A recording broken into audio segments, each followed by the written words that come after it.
হে ৰাইজ এই 38-39 ডিগ্ৰীত বান্দাৰেনকে টিংপাতত নবহে ময়ে দিয়ক ৰিকি ভৰালি আঞ্জাৰ ভিডিঅ' কথা বনাম দুনিয়াৰ আম লাগছে গতিকে আমৰ অলপমান মেংগ' চুকে সেই মেংগ' চুপ নহয়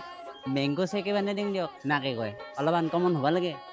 আজিকালি ঘৰৰ আমকেইটা খাবাক লগিও আগতে বাদলি আৰু বান্দাৰৰ পাৰ্মিশ্যন ল'ব লাগিব আৰু বাদলিকেইটাৰ কথাটো ক'বাই নালাগে তাহোনতো একছে বৰকাৰ এক ডিজাইনাৰ খাই লৈ উঠি বৰ ধুনীয়াকৈ এনেকৈ বৰাকেইটা অমলেট হৈ দিছে আৰু কিবাকে তাহাৰ মুখৰ কাৰি কিবাকে পাৱা আমকেইটা পাই তাহাৰ আইবেক নেতেকৰ ফুৰ্তি চাওকচোন তলত মই যে এনেকৈ গৰম টাৱা হেন টিংপাতত বহি আছোঁ যে তাহাৰ খবৰে নাই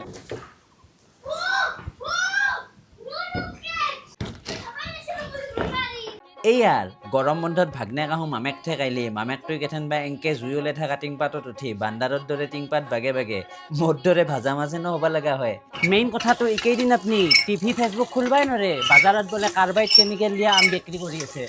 কম ভয়ংকৰ কথা ৰাইজ আৰু আমাৰ আম চাওক বাজাৰত সাজে থোৱা আমকেইটাৰ দৰে বিশ্ব সুন্দৰীহে নাম নহ'ব পাৰে কিন্তু ইয়াৰ গুণ বহুত গতিকে ৰূপ চাই ভুল নাযাব আৰু